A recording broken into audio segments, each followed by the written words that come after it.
श्रीगणेशाय नमः। अथ श्रीगणपति अथर्वशीर्षम्। हरिः ओम्। नमस्ते गणपतये। त्वमेव प्रत्यक्षं तत्त्वमसि। त्वमेव केवलं कर्तासि। त्वमेव केवलं धर्तासि। त्वमेव केवलं हर्तासि। त्वमेव सर्वं खल्विदं ब्रह्मासि। त्वं साक्षादात्मासि नित्यं। ऋतं वच्मि सत्यं वच्मि। त्वं माम् अववक्तारम् अवश्रोतारम् अवदातारम् अवधातारम् अवानुचानमवशिष्याम् अवपश्चात्तात् अवपुरस्तात् अवोत्तरात्तात् अवदक्षिणात्तात् अवचोर्ध्वात्तात् अवाधरात्तात् सर्वतो मां पाहि पाहि समन्तात्। त्वं वाङ्मयस्त्वं चिन्मयः त्वमानन्दमयस्त्वं ब्रह्ममयः। त्वं सच्चिदानन्दाद्वितीयोऽसि। त्वं प्रत्यक्षं ब्रह्मासि। त्वं ज्ञानमयो विज्ञानमयोऽसि। सर्वं जगदिदं त्वत्तो जायते। सर्वं जगदिदं त्वत्तस्तिष्ठति। सर्वं जगदिदं त्वयि लयमेष्यति। सर्वं जगदिदं त्वयि प्रत्येति। त्वं भूमिरापो नलो नीलो नभः। त्वं चत्वारि वाक्पदानि। त्वं गुणत्रयातीतः। त्वम् अवस्थात्रयातीतः। त्वं देहत्रयातीतः। त्वं कालत्रयातीतः। त्वं मूलाधारस्थितोऽसि नित्यं। त्वं शक्तित्रयात्मकः। त्वां योगिनो ध्यायन्ति नित्यं। त्वं ब्रह्मा त्वं विष्णुस्त्वं रुद्रस्त्वम् इन्द्रस्त्वम् अग्निस्त्वं वायुस्त्वं सूर्यस्त्वं चन्द्रमास्त्वं ब्रह्म भूर्भुवः स्वरोम्। गणादिं पूर्वमुच्चार्य वर्णादींस्तदनन्तरम् अनुस्वारः परतरः अर्धेन्दुलसितं तारेण ऋद्धम्। एतत्तव मनुस्वरूपं। गकारः पूर्वरूपम् अकारो मध्यमरूपम् अनुस्वारश्चान्त्यरूपम् बिन्दुरुत्तररूपम्। नादः सन्धानं संहिता सन्धिः। सैषा गणेशविद्या गणकऋषिः। निश्चिद्गायत्री छन्दः गणपतिर्देवता। ॐ गं गणपतये नमः। एकदन्ताय विद्महे वक्रतुण्डाय धीमहि तन्नो दन्तिः प्रचोदयात्। एकदन्तं चतुर्हस्तं पाशमङ्कुशधारिणं रदं च वरदं हस्तैर्बिभ्राणं मूषकध्वजं। रक्तं लम्बोदरं शूर्प कर्णकं रक्तवाससं। रक्तगन्धानुलिप्ताङ्गं रक्तपुष्पैः सुपूजितं। भक्तानुकम्पिनं देवं जगत्कारणमच्युतम्। आविर्भूतं च सृष्ट्यादौ प्रकृतेः पुरुषात् परम्। एवं ध्यायति यो नित्यं स योगी योगिनां वरः। नमो व्रातपतये नमो गणपतये नमः प्रमथपतये। नमस्तेस्तु लम्बोदरायैकदन्ताय विघ्नविनाशिने शिवसुताय श्रीवरदमूर्तये। हरिः ओम्। नमस्ते गणपतये। त्वमेव प्रत्यक्षं तत्त्वमसि। त्वमेव केवलं कर्तासि। त्वमेव केवलं धर्तासि। त्वमेव केवलं हर्तासि। त्वमेव सर्वं खल्विदं ब्रह्मासि। त्वं साक्षादात्मासि नित्यं। ऋतं वच्मि सत्यं वच्मि। त्वं माम् अववक्तारम् अवश्रोतारम् अवदातारम् अवधातारम् अवानुचानमवशिष्याम् अवपश्चात्तात् अवपुरस्तात् अवोत्तरात्तात् अवदक्षिणात्तात् अवचोर्ध्वात्तात् अवाधरात्तात् सर्वतो मां पाहि पाहि समन्तात् त्वं वाङ्मयस्त्वं चिन्मयः त्वमानन्दमयस्त्वं ब्रह्ममयः त्वं सच्चिदानन्दाद्वितीयोऽसि त्वं प्रत्यक्षं ब्रह्मासि त्वं ज्ञानमयो विज्ञानमयोऽसि सर्वं जगदिदं त्वत्तो जायते सर्वं जगदिदं त्वत्तस्तिष्ठति सर्वं जगदिदं त्वयि लयमेष्यति सर्वं जगदिदं त्वयि प्रत्येति त्वं भूमिरापो नलो नीलो नभः त्वं चत्वारि वाक्पदानि त्वं गुणत्रयातीतः त्वम् अवस्थात्रयातीतः त्वं देहत्रयातीतः त्वं कालत्रयातीतः त्वं मूलाधारस्थितोऽसि नित्यं त्वं शक्तित्रयात्मकः त्वां योगिनो ध्यायन्ति नित्यं त्वं ब्रह्मा त्वं विष्णुस्त्वं रुद्रस्त्वम् इन्द्रस्त्वम् अग्निस्त्वं वायुस्त्वं सूर्यस्त्वं चन्द्रमास्त्वं ब्रह्म भूर्भुवः स्वरो गणादिं पूर्वमुच्चार्य वर्णादींस्तदनन्तरम् अनुस्वारः परतरः अर्धेन्दुलसितं तारेण रिद्धम् एतत्तव मनुस्वरूपं गकारः पूर्वरूपम् अकारो मध्यमरूपम् अनुस्वारश्चान्त्यरूपम् बिन्दुरुत्तररूपम् नादः सन्धानं संहिता सन्धिः सैषा गणेशविद्या गणकऋषिः निश्चिद्गायत्रीच्छन्दः गणपतिर्देवता ॐ गं गणपतये नमः एकदन्ताय विद्महे वक्रतुण्डाय धीमहि तन्नो दन्तिः प्रचोदयात् एकदन्तं चतुर्हस्तं पाशमङ्कुशधारिणं रदं च वरदं हस्तैर्बिभ्राणं मूषकध्वजं रक्तं लम्बोदरं शूर्प कर्णकं रक्तवाससं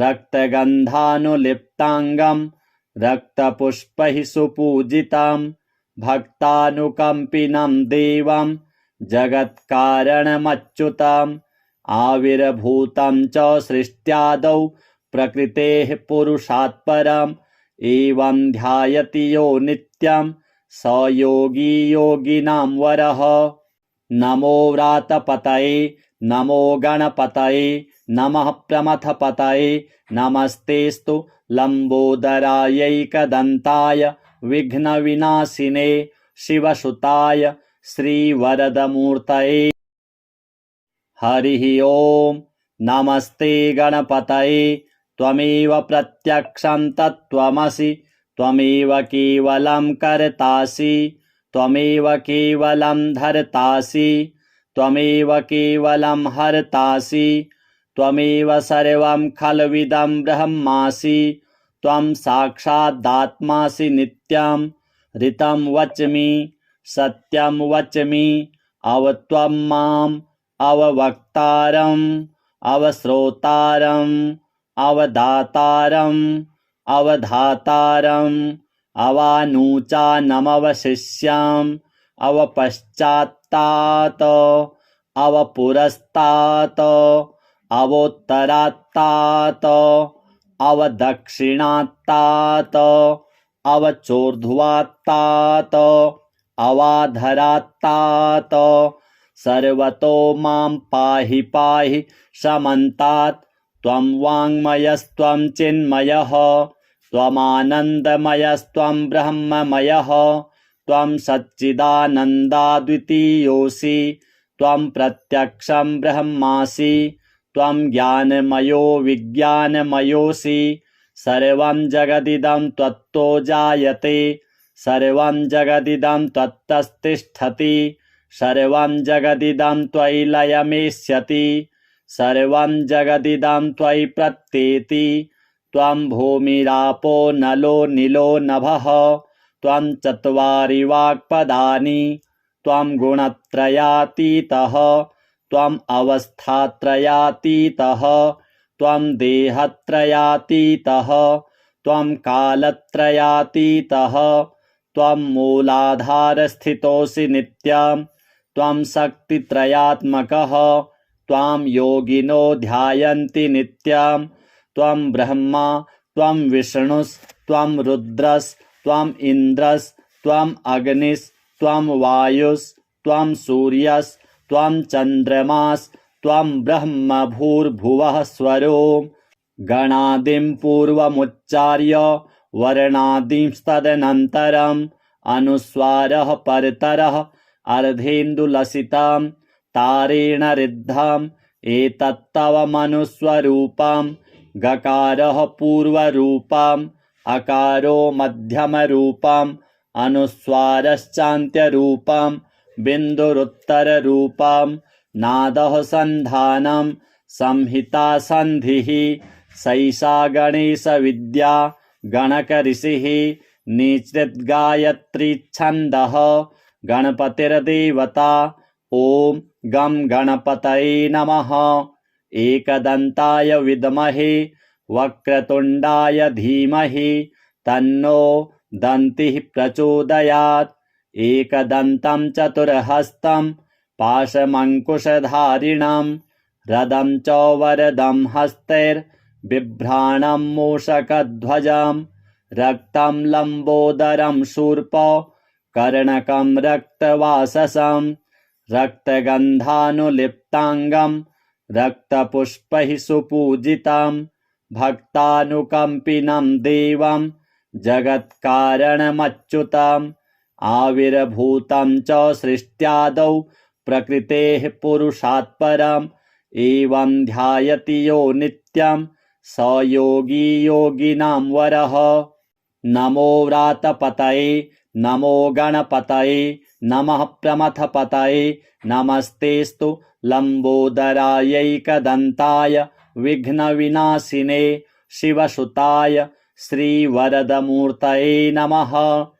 हरिः ओम् नमस्ते गणपतये त्वमेव प्रत्यक्षं तत्त्वमसि त्वमेव केवलं कर्तासि त्वमेव केवलं धर्तासि त्वमेव केवलं हर्तासि त्वमेव सर्वं खल्विदं ब्रह्मासि त्वं साक्षादात्मासि नित्यं ऋतं वच्मि सत्यं वच्मि अवत्वं माम् अववक्तारम् अवश्रोतारम् अवदातारम् अवधातारम् अवानूचानमवशिष्याम् अवपश्चात्तात् अवपुरस्तात् अवोत्तरात्तात् अवदक्षिणात्तात् अवचोर्ध्वात्तात् अवाधरात्तात् सर्वतो मां पाहि पाहि समन्तात् त्वं वाङ्मयस्त्वं चिन्मयः त्वमानन्दमयस्त्वं ब्रह्ममयः त्वं सच्चिदानन्दाद्वितीयोऽसि त्वं प्रत्यक्षं ब्रह्मासि त्वं ज्ञानमयो विज्ञानमयोऽसि सर्वं जगदिदं त्वत्तो जायते सर्वं जगदिदं त्वत्तस्तिष्ठति सर्वं जगदिदं त्वयि लयमेष्यति सर्वं जगदिदं त्वयि प्रत्येति त्वं भूमिरापो नलो नीलो नभः त्वं चत्वारि वाक्पदानि त्वं गुणत्रयातीतः त्वम् अवस्थात्रयातीतः त्वं देहत्रयातीतः त्वं कालत्रयातीतः त्वं मूलाधारस्थितोऽसि नित्यं त्वं शक्तित्रयात्मकः त्वां योगिनो ध्यायन्ति नित्यं त्वं ब्रह्मा त्वं विष्णुस्त्वं रुद्रस्त्वम् इन्द्रस्त्वम् अग्निस्त्वं वायुस्त्वं सूर्यस्त्वं चन्द्रमास्त्वं ब्रह्म भूर्भुवः स्वरों गणादिं पूर्वमुच्चार्य वर्णादींस्तदनन्तरम् अनुस्वारः परतरः अर्धेन्दुलसितां तारेण रिद्धम् एतत्तव मनुस्वरूपम् गकारः पूर्वरूपम् अकारो मध्यमरूपम् अनुस्वारश्चान्त्यरूपम् बिन्दुरुत्तररूपम् नादः सन्धानम् संहिता सन्धिः सैषा गणेशविद्या गणकऋषिः निश्चिद्गायत्री छन्दः गणपतिर्देवता। ॐ गं गणपतये नमः। एकदन्ताय विद्महे वक्रतुण्डाय धीमहि तन्नो दन्तिः प्रचोदयात्। एकदन्तं चतुर्हस्तं पाशमङ्कुशधारिणं रदं च वरदं हस्तैर्बिभ्राणं मूषकध्वजं रक्तं लम्बोदरं शूर्प कर्णकं रक्तवाससं रक्तगन्धानुलिप्ताङ्गं रक्तपुष्पैः सुपूजितं भक्तानुकम्पिनं देवं जगत्कारणमच्युतम् आविर्भूतं च सृष्ट्यादौ प्रकृतेः पुरुषात् परम् एवं ध्यायति यो नित्यं स योगी योगिनां वरः। नमो व्रातपतये नमो गणपतये नमः प्रमथपतये नमस्तेस्तु लम्बोदरायैकदन्ताय विघ्नविनाशिने शिवसुताय श्रीवरदमूर्तये नमः। हरिः ओं। नमस्ते गणपतये त्वमेव प्रत्यक्षं तत्त्वमसि त्वमेव केवलं कर्तासि त्वमेव केवलं धर्तासि त्वमेव केवलं हर्तासि त्वमेव सर्वं खल्विदं ब्रह्मासि त्वं साक्षादात्मासि नित्यं ऋतं वच्मि सत्यं वच्मि अवत्वं माम् अववक्तारम् अवश्रोतारम् अवदातारम् अवधातारम् अवानूचानमवशिष्याम् अवपश्चात्तात् अवपुरस्तात् अवोत्तरात्तात् अवदक्षिणात्तात् अवचोर्ध्वात्तात् अवाधरात्तात् सर्वतो मां पाहि पाहि समन्तात्। त्वं वाङ्मयस्त्वं चिन्मयः त्वमानन्दमयस्त्वं ब्रह्ममयः त्वं सच्चिदानन्दाद्वितीयोऽसि त्वं प्रत्यक्षं ब्रह्मासि त्वं ज्ञानमयो विज्ञानमयोऽसि सर्वं जगदिदं त्वत्तो जायते सर्वं जगदिदं त्वत्तस्तिष्ठति सर्वं जगदिदं त्वयि लयमेष्यति सर्वं जगदिदं त्वयि प्रत्येति त्वं भूमिरापो नलो नीलो नभः त्वं चत्वारि वाक्पदानि त्वं गुणत्रयातीतः त्वम् अवस्थात्रयातीतः त्वं देहत्रयातीतः त्वं कालत्रयातीतः त्वं मूलाधारस्थितोऽसि नित्यं त्वं शक्तित्रयात्मकः त्वां योगिनो ध्यायन्ति नित्यं त्वं ब्रह्मा त्वं विष्णुस्त्वं रुद्रस्त्वम् इन्द्रस्त्वम् अग्निस्त्वं वायुस्त्वं सूर्यस्त्वं चन्द्रमास्त्वं ब्रह्म भूर्भुवः स्वरों। गणादिं पूर्वमुच्चार्य वर्णादींस्तदनन्तरम् अनुस्वारः परतरः अर्धेन्दुलसितां तारेण रिद्धम् एतत्तव मनुस्वरूपम् गकारः पूर्वरूपम् अकारो मध्यमरूपम् अनुस्वारश्चान्त्यरूपम् बिन्दुरुत्तररूपम् नादः सन्धानम् संहिता सन्धिः सैषा गणेशविद्या गणकऋषिः निश्चिद्गायत्री छन्दः गणपतिर्देवता। ॐ गं गणपतये नमः। एकदन्ताय विद्महे वक्रतुण्डाय धीमहि तन्नो दन्तिः प्रचोदयात्। एकदन्तं चतुर्हस्तं पाशमङ्कुशधारिणं रदं च वरदं हस्तैर्बिभ्राणं मूषकध्वजं रक्तं लम्बोदरं शूर्प कर्णकं रक्तवाससं रक्तगन्धानुलिप्ताङ्गं रक्तपुष्पैः सुपूजितं भक्तानुकम्पिनं देवं जगत्कारणमच्युतम् आविर्भूतं च सृष्ट्यादौ प्रकृतेः पुरुषात् परम् एवं ध्यायति यो नित्यं स योगी योगिनां वरः। नमो व्रातपतये नमो गणपतये नमः प्रमथपतये नमस्तेस्तु लम्बोदरायैकदन्ताय विघ्नविनाशिने शिवसुताय श्रीवरदमूर्तये। हरिः ओम्। नमस्ते गणपतये त्वमेव प्रत्यक्षं तत्त्वमसि त्वमेव केवलं कर्तासि त्वमेव केवलं धर्तासि त्वमेव केवलं हर्तासि त्वमेव सर्वं खल्विदं ब्रह्मासि त्वं साक्षादात्मासि नित्यं ऋतं वच्मि सत्यं वच्मि अवत्वं माम् अववक्तारम् अवश्रोतारम् अवदातारम् अवधातारम् अवानूचानमवशिष्याम् अवपश्चात्तात् अवपुरस्तात् अवोत्तरात्तात् अवदक्षिणात्तात् अवचोर्ध्वात्तात् अवाधरात्तात् सर्वतो मां पाहि पाहि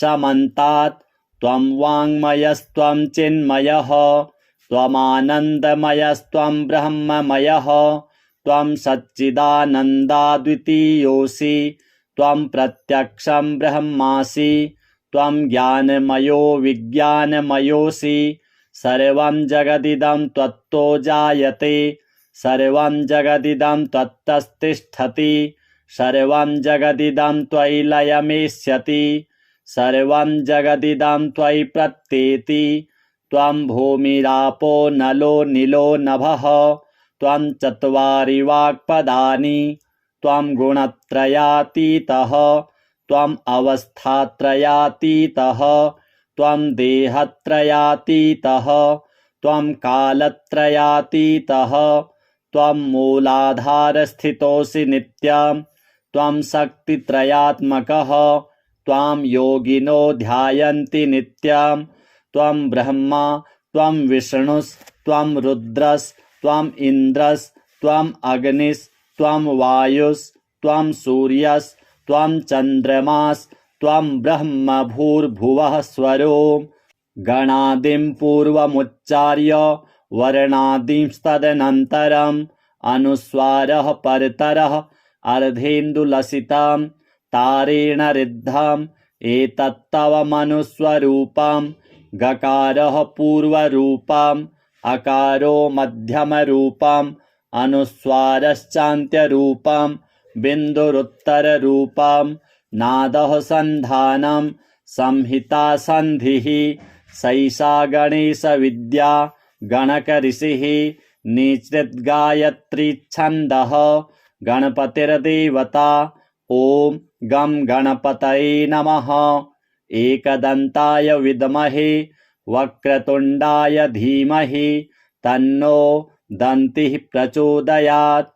एकदन्तं चतुर्हस्तं पाशमङ्कुशधारिणं रदं च वरदं हस्तैर्बिभ्राणं मूषकध्वजं रक्तं लम्बोदरं शूर्प कर्णकं रक्तवाससं रक्तगन्धानुलिप्ताङ्गं रक्तपुष्पैः सुपूजितं भक्तानुकम्पिनं देवं जगत्कारणमच्युतम् आविर्भूतं च सृष्ट्यादौ प्रकृतेः पुरुषात् परम् एवं ध्यायति यो नित्यं स योगी योगिनां वरः।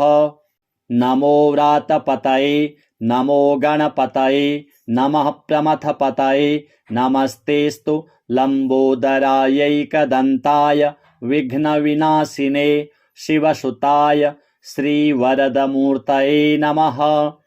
हरिः ओम्। नमस्ते गणपतये। त्वमेव प्रत्यक्षं तत्त्वमसि। त्वमेव केवलं कर्तासि। त्वमेव केवलं धर्तासि। त्वमेव केवलं हर्तासि। त्वमेव सर्वं खल्विदं ब्रह्मासि। त्वं साक्षादात्मासि नित्यं। ऋतं वच्मि सत्यं वच्मि। त्वं माम् अववक्तारम् अवश्रोतारम् अवदातारम् अवधातारम् अवानुचानमवशिष्याम् अवपश्चात्तात् अवपुरस्तात् अवोत्तरात्तात् अवदक्षिणात्तात् अवचोर्ध्वात्तात् अवाधरात्तात् सर्वतो मां पाहि पाहि समन्तात्। त्वं वाङ्मयस्त्वं चिन्मयः त्वमानन्दमयस्त्वं ब्रह्ममयः। त्वं सच्चिदानन्दाद्वितीयोऽसि। त्वं प्रत्यक्षं ब्रह्मासि। त्वं ज्ञानमयो विज्ञानमयोऽसि। सर्वं जगदिदं त्वत्तो जायते। सर्वं जगदिदं त्वत्तस्तिष्ठति। सर्वं जगदिदं त्वयि लयमेष्यति। सर्वं जगदिदं त्वयि प्रत्येति। त्वं भूमिरापो नलो नीलो नभः। त्वं चत्वारि वाक्पदानि। त्वं गुणत्रयातीतः। त्वम् अवस्थात्रयातीतः। त्वं देहत्रयातीतः। त्वं कालत्रयातीतः। त्वं मूलाधारस्थितोऽसि नित्यं। त्वं शक्तित्रयात्मकः। त्वां योगिनो ध्यायन्ति नित्यं। त्वं ब्रह्मा त्वं विष्णुस्त्वं रुद्रस्त्वम् इन्द्रस्त्वम् अग्निस्त्वं वायुस्त्वं सूर्यस्त्वं चन्द्रमास्त्वं ब्रह्म भूर्भुवः स्वरोम्। गणादिं पूर्वमुच्चार्य वर्णादिंस्तदनन्तरम् अनुस्वारः परतरः अर्धेन्दुलसितं तारेण ऋद्धम् एतत्तव मनुस्वरूपम्। गकारः पूर्वरूपम् अकारो मध्यमरूपम् अनुस्वारश्चान्त्यरूपम् बिन्दुरुत्तररूपम्। नादः सन्धानं संहिता सन्धिः सैषा गणेशविद्या गणकऋषिः निश्चिद्गायत्री छन्दः गणपतिर्देवता। ॐ गं गणपतये नमः। एकदन्ताय विद्महे वक्रतुण्डाय धीमहि तन्नो दन्तिः प्रचोदयात्। एकदन्तं चतुर्हस्तं पाशमङ्कुशधारिणं रदं च वरदं हस्तैर्बिभ्राणं मूषकध्वजं रक्तं लम्बोदरं शूर्प कर्णकं रक्तवाससं रक्तगन्धानुलिप्ताङ्गं रक्तपुष्पैः सुपूजितं भक्तानुकम्पिनं देवं जगत्कारणमच्युतम्। आविर्भूतं च सृष्ट्यादौ प्रकृतेः पुरुषात् परम्। एवं ध्यायति यो नित्यं स योगी योगिनां वरः। नमो व्रातपतये नमो गणपतये नमः प्रमथपतये। नमस्तेस्तु लम्बोदरायैकदन्ताय विघ्नविनाशिने शिवसुताय श्रीवरदमूर्तये नमः। हरिः ओम्। नमस्ते गणपतये। त्वमेव प्रत्यक्षं तत्त्वमसि। त्वमेव केवलं कर्तासि। त्वमेव केवलं धर्तासि। त्वमेव केवलं हर्तासि। त्वमेव सर्वं खल्विदं ब्रह्मासि। त्वं साक्षादात्मासि नित्यं। ऋतं वच्मि सत्यं वच्मि। त्वं माम् अववक्तारम् अवश्रोतारम् अवदातारम् अवधातारम् अवानुचानमवशिष्याम् अवपश्चात्तात् अवपुरस्तात् अवोत्तरात्तात् अवदक्षिणात्तात् अवचोर्ध्वात्तात् अवाधरात्तात् सर्वतो मां पाहि पाहि समन्तात् त्वं वाङ्मयस्त्वं चिन्मयः त्वमानन्दमयस्त्वं ब्रह्ममयः त्वं सच्चिदानन्दाद्वितीयोऽसि त्वं प्रत्यक्षं ब्रह्मासि त्वं ज्ञानमयो विज्ञानमयोऽसि सर्वं जगदिदं त्वत्तो जायते सर्वं जगदिदं त्वत्तस्तिष्ठति सर्वं जगदिदं त्वयि लयमेष्यति सर्वं जगदिदं त्वयि प्रत्येति त्वं भूमिरापो नलो नीलो नभः त्वं चत्वारि वाक्पदानि त्वं गुणत्रयातीतः त्वम् अवस्थात्रयातीतः त्वं देहत्रयातीतः त्वं कालत्रयातीतः त्वं मूलाधारस्थितोऽसि नित्यं त्वं शक्तित्रयात्मकः त्वां योगिनो ध्यायन्ति नित्यं त्वं ब्रह्मा त्वं विष्णुस्त्वं रुद्रस्त्वम् इन्द्रस्त्वम् अग्निस्त्वं वायुस्त्वं सूर्यस्त्वं चन्द्रमास्त्वं ब्रह्म भूर्भुवः स्वरों गणादिं पूर्वमुच्चार्य वर्णादिंस्तदनन्तरम् अनुस्वारः परतरः अर्धेन्दुलसितं तारेण ऋद्धम् एतत्तव मनुस्वरूपं गकारः पूर्वरूपम् अकारो मध्यमरूपम् अनुस्वारश्चान्त्यरूपम् बिन्दुरुत्तररूपम् नादः सन्धानं संहिता सन्धिः सैषा गणेशविद्या गणकऋषिः निश्चिद्गायत्रीच्छन्दः गणपतिर्देवता ॐ गं गणपतये नमः एकदन्ताय विद्महे वक्रतुण्डाय धीमहि तन्नो दन्तिः प्रचोदयात् एकदन्तं चतुर्हस्तं पाशमङ्कुशधारिणं रदं च वरदं हस्तैर्बिभ्राणं मूषकध्वजं रक्तं लम्बोदरं शूर्प कर्णकं रक्तवाससं रक्तगन्धानुलिप्ताङ्गं रक्तपुष्पैः सुपूजितं भक्तानुकम्पिनं देवं जगत्कारणमच्युतम् आविर्भूतं च सृष्ट्यादौ प्रकृतेः पुरुषात् परम् एवं ध्यायति यो नित्यं स योगी योगिनां वरः नमो व्रातपतये नमो गणपतये नमः प्रमथपतये नमस्तेस्तु लम्बोदरायैकदन्ताय विघ्नविनाशिने शिवसुताय श्रीवरदमूर्तये नमः।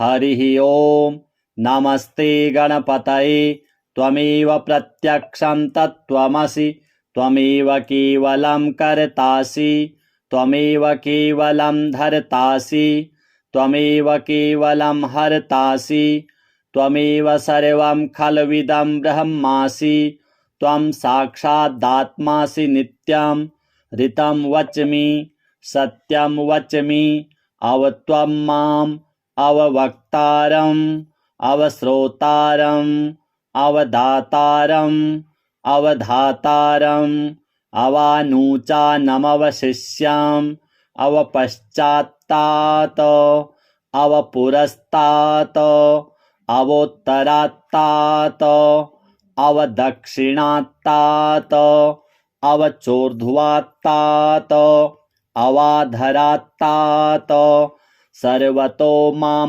पाहि पाहि समन्तात् त्वं वाङ्मयस्त्वं चिन्मयः त्वमानन्दमयस्त्वं ब्रह्ममयः त्वं सच्चिदानन्दाद्वितीयोऽसि त्वं प्रत्यक्षं ब्रह्मासि त्वं ज्ञानमयो विज्ञानमयोऽसि सर्वं जगदिदं त्वत्तो जायते सर्वं जगदिदं त्वत्तस्तिष्ठति सर्वं जगदिदं त्वयि लयमेष्यति सर्वं जगदिदं त्वयि प्रत्येति त्वं भूमिरापो नलो नीलो नभः त्वं चत्वारि वाक्पदानि त्वं गुणत्रयातीतः त्वम् अवस्थात्रयातीतः त्वं देहत्रयातीतः त्वं कालत्रयातीतः त्वं मूलाधारस्थितोऽसि नित्यं त्वं शक्तित्रयात्मकः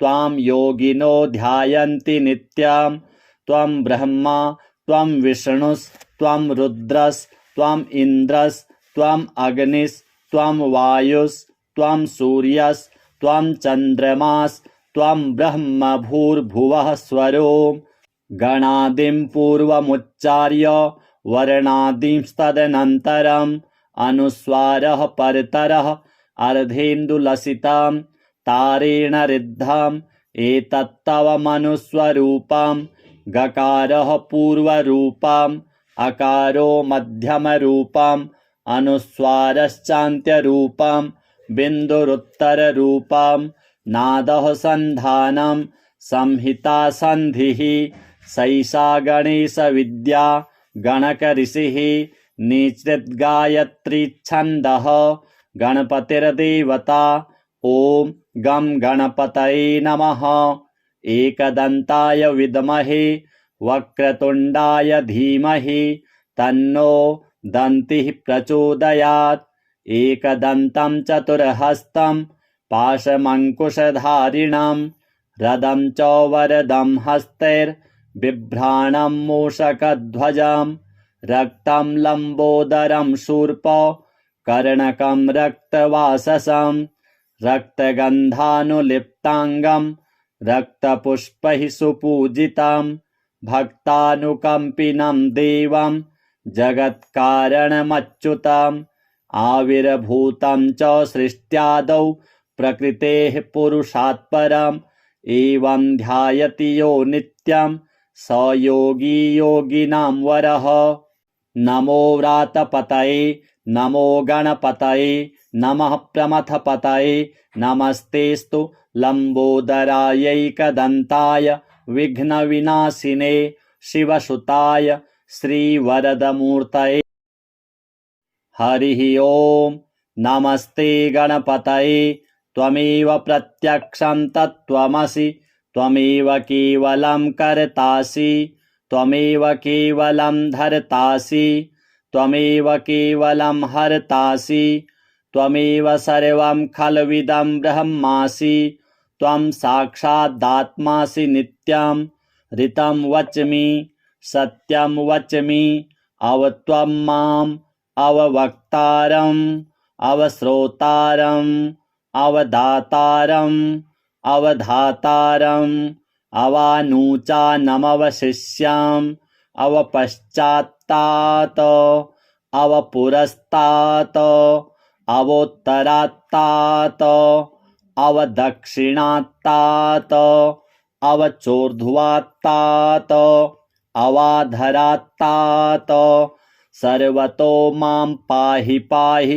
समन्तात् त्वं वाङ्मयस्त्वं चिन्मयः त्वमानन्दमयस्त्वं ब्रह्ममयः त्वं सच्चिदानन्दाद्वितीयोऽसि त्वं प्रत्यक्षं ब्रह्मासि त्वं ज्ञानमयो विज्ञानमयोऽसि सर्वं जगदिदं त्वत्तो जायते सर्वं जगदिदं त्वत्तस्तिष्ठति सर्वं जगदिदं त्वयि लयमेष्यति सर्वं जगदिदं त्वयि प्रत्येति त्वं भूमिरापो नलो नीलो नभः त्वं चत्वारि वाक्पदानि त्वं गुणत्रयातीतः त्वम् अवस्थात्रयातीतः त्वं देहत्रयातीतः त्वं कालत्रयातीतः त्वं मूलाधारस्थितोऽसि नित्यं त्वं शक्तित्रयात्मकः त्वां योगिनो ध्यायन्ति नित्यं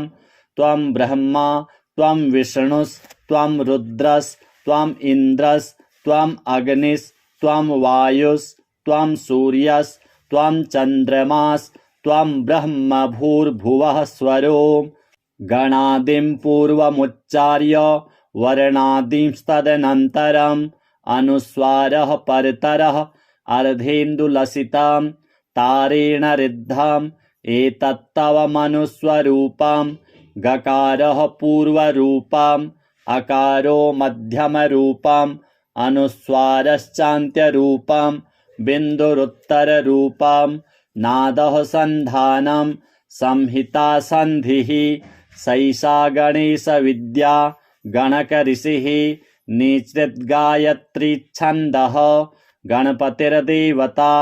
ॐ गं गणपतये नमः। एकदन्ताय विद्महे वक्रतुण्डाय धीमहि तन्नो दन्तिः प्रचोदयात्। एकदन्तं चतुर्हस्तं पाशमङ्कुशधारिणं रदं च वरदं हस्तैर्बिभ्राणं मूषकध्वजं रक्तं लम्बोदरं शूर्प कर्णकं रक्तवाससं रक्तगन्धानुलिप्ताङ्गं रक्तपुष्पैः सुपूजितं भक्तानुकम्पिनं देवं जगत्कारणमच्युतम् आविर्भूतं च सृष्ट्यादौ प्रकृतेः पुरुषात् परम् एवं ध्यायति यो नित्यं स योगी योगिनां वरः। नमो व्रातपतये नमो गणपतये नमः प्रमथपतये नमस्तेस्तु लम्बोदरायैकदन्ताय विघ्नविनाशिने शिवसुताय श्रीवरदमूर्तये। हरिः ॐ नमस्ते गणपतये त्वमेव प्रत्यक्षं तत्त्वमसि त्वमेव केवलं कर्तासि त्वमेव केवलं धर्तासि त्वमेव केवलं हर्तासि त्वमेव सर्वं खल्विदं ब्रह्मासि त्वं साक्षादात्मासि नित्यं ऋतं वच्मि सत्यं वच्मि अवत्वं माम् अववक्तारम् अवश्रोतारम् अवदातारम् अवधातारम् अवानूचानमवशिष्याम् अवपश्चात्तात् अवपुरस्तात् अवोत्तरात्तात् अवदक्षिणात्तात् अवचोर्ध्वात्तात् अवाधरात्तात् सर्वतो मां पाहि पाहि समन्तात्। त्वं वाङ्मयस्त्वं चिन्मयः त्वमानन्दमयस्त्वं ब्रह्ममयः त्वं सच्चिदानन्दाद्वितीयोऽसि त्वं प्रत्यक्षं ब्रह्मासि त्वं ज्ञानमयो विज्ञानमयोऽसि सर्वं जगदिदं त्वत्तो जायते सर्वं जगदिदं त्वत्तस्तिष्ठति सर्वं जगदिदं त्वयि लयमेष्यति सर्वं जगदिदं त्वयि प्रत्येति त्वं भूमिरापो नलो नीलो नभः त्वं चत्वारि वाक्पदानि त्वं गुणत्रयातीतः त्वम् अवस्थात्रयातीतः त्वं देहत्रयातीतः त्वं कालत्रयातीतः त्वं मूलाधारस्थितोऽसि नित्यं त्वं शक्तित्रयात्मकः त्वां योगिनो ध्यायन्ति नित्यं त्वं ब्रह्मा त्वं विष्णुस्त्वं रुद्रस्त्वम् इन्द्रस्त्वम् अग्निस्त्वं वायुस्त्वं सूर्यस्त्वं चन्द्रमास्त्वं ब्रह्म भूर्भुवः स्वरो। गणादिं पूर्वमुच्चार्य वर्णादिंस्तदनन्तरम् अनुस्वारः परतरः अर्धेन्दुलसितं तारेण रिद्धम् एतत्तव मनुस्वरूपं गकारः पूर्वरूपम् अकारो मध्यमरूपम् अनुस्वारश्चान्त्यरूपम् बिन्दुरुत्तररूपम् नादः सन्धानं संहिता सन्धिः सैषा गणेशविद्या गणकऋषिः निश्चिद्गायत्रीच्छन्दः गणपतिर्देवता। ॐ गं गणपतये नमः। एकदन्ताय विद्महे वक्रतुण्डाय धीमहि तन्नो दन्तिः प्रचोदयात्। एकदन्तं चतुर्हस्तं पाशमङ्कुशधारिणं रदं च वरदं हस्तैर्बिभ्राणं मूषकध्वजं रक्तं लम्बोदरं शूर्प कर्णकं रक्तवाससं रक्तगन्धानुलिप्ताङ्गं रक्तपुष्पैः सुपूजितं भक्तानुकम्पिनं देवं जगत्कारणमच्युतम् आविर्भूतं च सृष्ट्यादौ प्रकृतेः पुरुषात् परम् एवं ध्यायति यो नित्यं स योगी योगिनां वरः। नमो व्रातपतये नमो गणपतये नमः प्रमथपतये नमस्तेस्तु लम्बोदरायैकदन्ताय विघ्नविनाशिने शिवसुताय श्रीवरदमूर्तये नमः। हरिः ओम्। नमस्ते गणपतये त्वमेव प्रत्यक्षं तत्त्वमसि त्वमेव केवलं कर्तासि त्वमेव केवलं धर्तासि त्वमेव केवलं हर्तासि त्वमेव सर्वं खल्विदं ब्रह्मासि त्वं साक्षादात्मासि नित्यं ऋतं वच्मि सत्यं वच्मि अवत्वं माम् अववक्तारम् अवश्रोतारम् अवदातारम् अवधातारम् अवानूचानमवशिष्याम् अवपश्चात्तात् अवपुरस्तात् अवोत्तरात्तात् अवदक्षिणात्तात् अवचोर्ध्वात्तात् अवाधरात्तात् सर्वतो मां पाहि पाहि समन्तात् त्वं वाङ्मयस्त्वं चिन्मयः त्वमानन्दमयस्त्वं ब्रह्ममयः त्वं सच्चिदानन्दाद्वितीयोऽसि त्वं प्रत्यक्षं ब्रह्मासि त्वं ज्ञानमयो विज्ञानमयोऽसि सर्वं जगदिदं त्वत्तो जायते सर्वं जगदिदं त्वत्तस्तिष्ठति सर्वं जगदिदं त्वयि लयमेष्यति सर्वं जगदिदं त्वयि प्रत्येति त्वं भूमिरापो नलो नीलो नभः त्वं चत्वारि वाक्पदानि त्वं गुणत्रयातीतः त्वम् अवस्थात्रयातीतः त्वं देहत्रयातीतः त्वं कालत्रयातीतः त्वं मूलाधारस्थितोऽसि नित्यं त्वं शक्तित्रयात्मकः त्वां योगिनो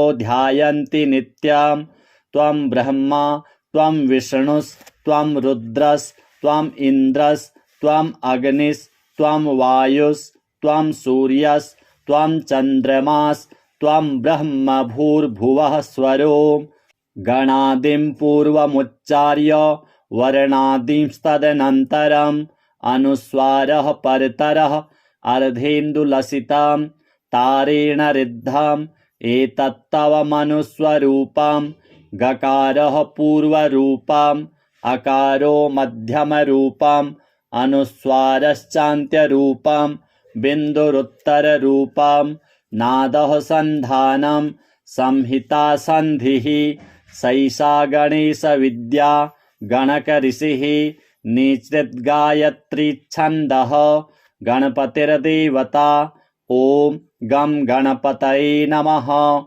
एकदन्ताय विद्महे वक्रतुण्डाय धीमहि तन्नो दन्तिः प्रचोदयात्।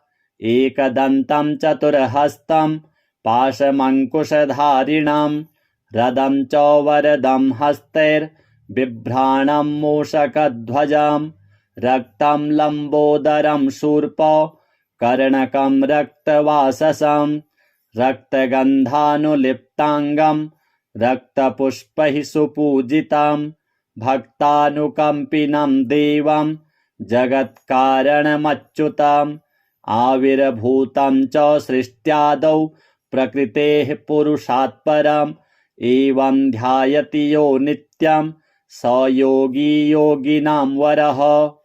नमो व्रातपतये नमो गणपतये नमः प्रमथपतये नमस्तेस्तु लम्बोदरायैकदन्ताय विघ्नविनाशिने शिवसुताय श्रीवरदमूर्तये नमः।